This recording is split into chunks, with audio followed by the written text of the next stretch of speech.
এদিকটা একটু ধ্যান দিন। এটা অনেক কষ্টে কদিনের মধ্যে ব্রহ্মাণ্ড পুরাণ থেকে বার করেছি।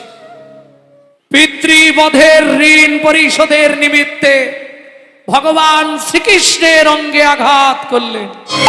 তুই না বুঝলে কি হবে, আমি কথা দিয়েছি তোর হাতে মরব, তোর ইচ্ছা না থাকলেও আমি তোর হাতেই মৃত্যু নেব। কুরুক্ষেত্রের যুদ্ধ শেষ। ভগবান শ্রীকৃষ্ণ যখন যদু বংশ ধ্বংস হয়ে গেল, গান্ধারীর অভিশাপ পূর্ণ হলো, স্বয়ং ভগবান দেখলেন এইবার আমাকে লীলা অবসান করতে হবে। তাই তিনি বালিবধের পাপের শেষ ইচ্ছা পূর্ণ করবার নিমিত্তে গাছের ডালে পা ঝুলিয়ে বসলেন। বালিবধের কারণে বালির পুত্র অঙ্গদ যখন কেঁদেছিল ভগবান রামচন্দ্রের কাছে, আমার পিতা কোন অপরাধ করেছিল, তুমি বিনা দোষে তাকে মৃত্যু দিলে, বলো তুমি যদি ভগবান হও তাহলে এর প্রতিফল তোমাকেও পেয়ে এই ঋণ শোধ করতে হবে। রামচন্দ্র অঙ্গদের নয়নের জল মুছিয়ে দিয়ে বললেন, শোন, তুই কি করলে সুখ পাবি? তুমি যেমন আমার বাবাকে মেরেছো, আমিও প্রকাশ্য দিবালোকে সবার সামনে তোমার মৃত্যু চাই। মৃদু হাসতে হাসতে ভগবান বললেন, অঙ্গ, তুই আমার মৃত্যু চাইছিস, বেশ, তোর মনের আশা পূরণ হবে, তোর মনের আশা পূরণ হবে, তোর হাতেই আমি মৃত্যু নেব। তবে মনে রাখিস, তোর হাতে জনম জনম সেবা পাবো, তোর হাতে মৃত্যু নেব, জনম জনম সেবা পাবো, তোর হাতে মৃত্যু নেব, মনের আশা পূর্ণ হবে। ভক্তমণ্ডলী, ভক্তিমতী মায়েরা, ভগবান শ্রীকৃষ্ণ যখন যদু বংশ ধ্বংস হয়ে গেল, মনের দুঃখ একটা দুটো নয়, 56 কোটি। আমাদের একটার কিছু হলে তো কান্নাগোল পড়ে যায়, তাই না? 56 কোটি যদু বংশ পটপট করে মরে শেষ। কৃষ্ণ ভাবলেন দেরি করে লাভ নেই, বেচারি অনেকক্ষণ থেকে আশা করে বসে আছে, কি তাই না?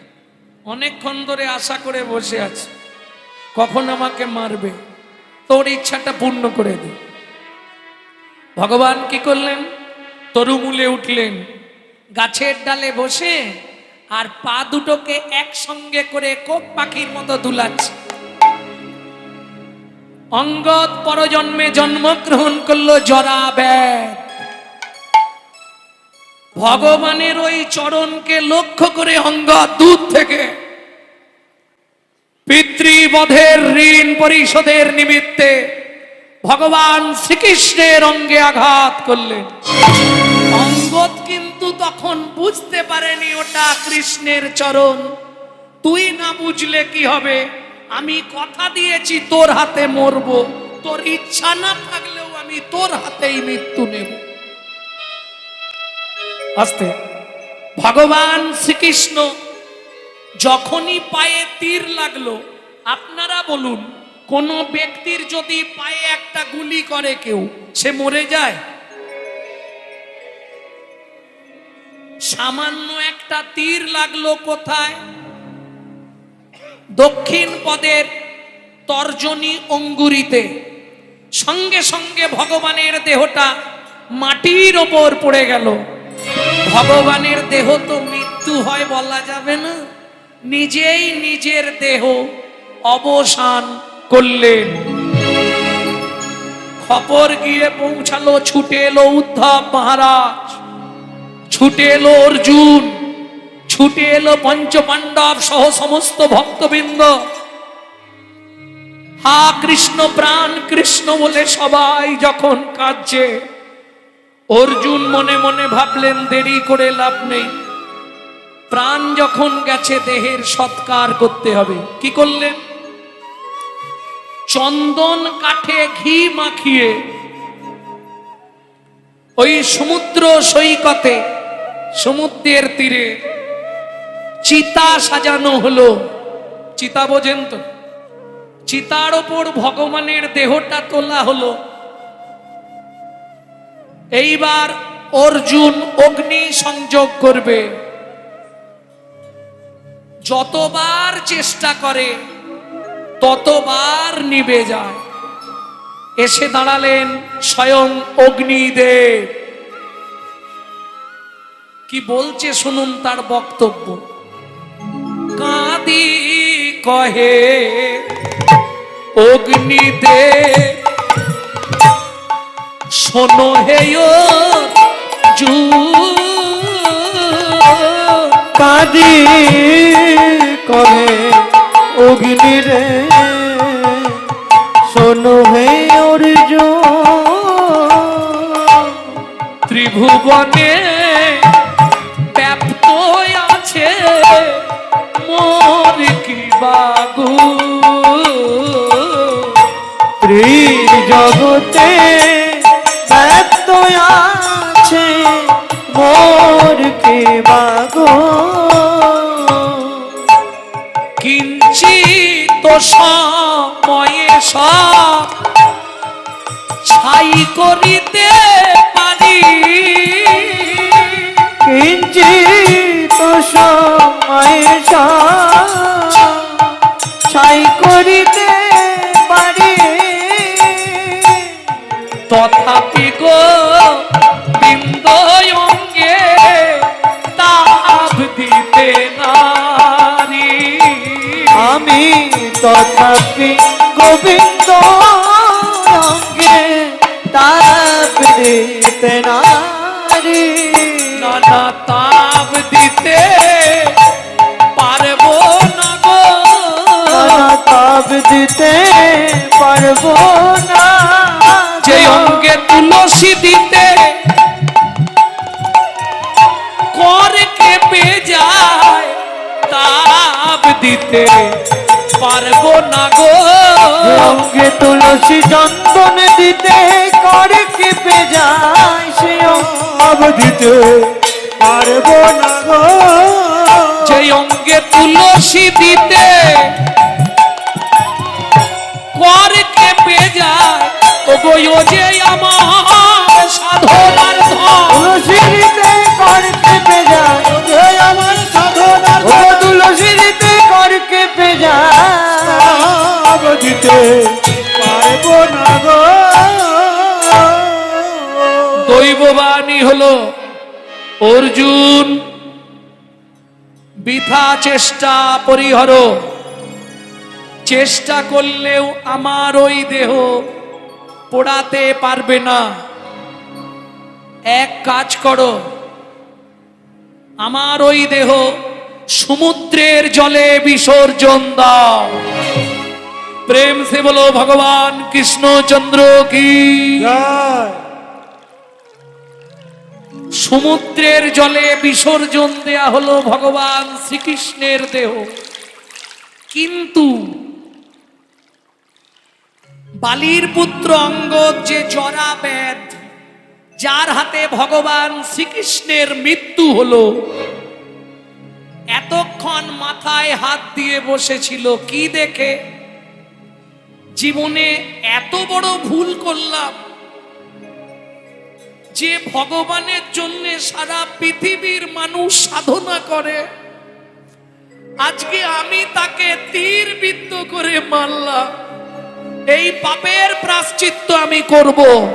যখনই অর্জুন দেহটা সমুদ্রের জলে ফেললেন, ওই জরাব্যাধ যেদিকে দেহ ভেসে যাচ্ছে সেই তীর বরাবর ছুটতে শুরু করলেন।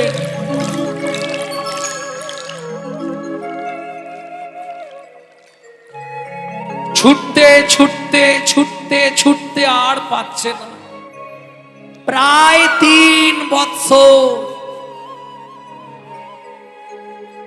ভগবান মনে মনে ভাবছে তোর পাপের প্রায়শ্চিত্ত হোক, তবে তো তুই আমায় পাবি।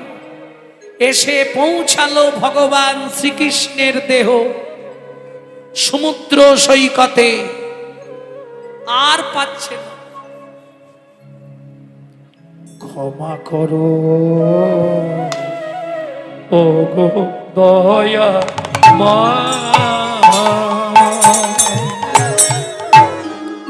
পারি না সহিতে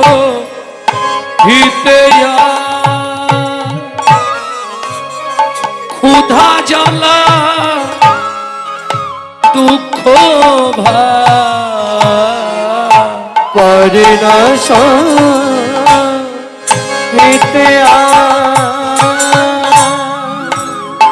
ও গো দয়া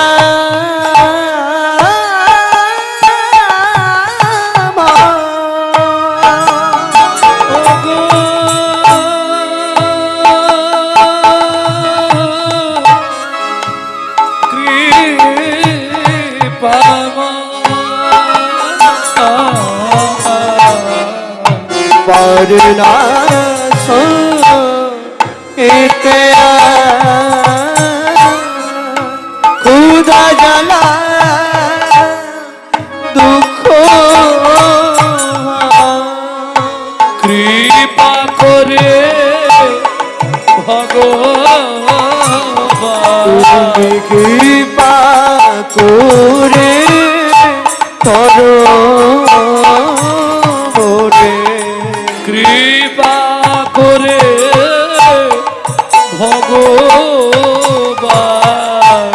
তুমি কৃপা করে ভগবান হে সহায়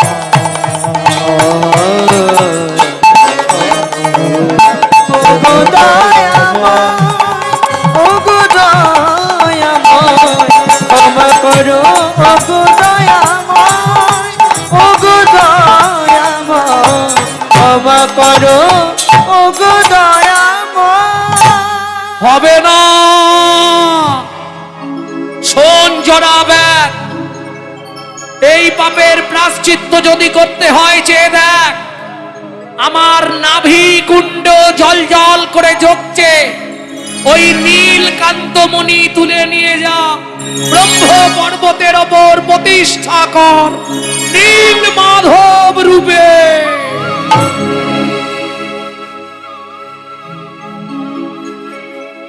তোর বংশেই তোর বংশের নাম হবে সবার বংশ, তোর বংশেই আসবে আমার অংশ সদৃশ বিশ্বা বসু,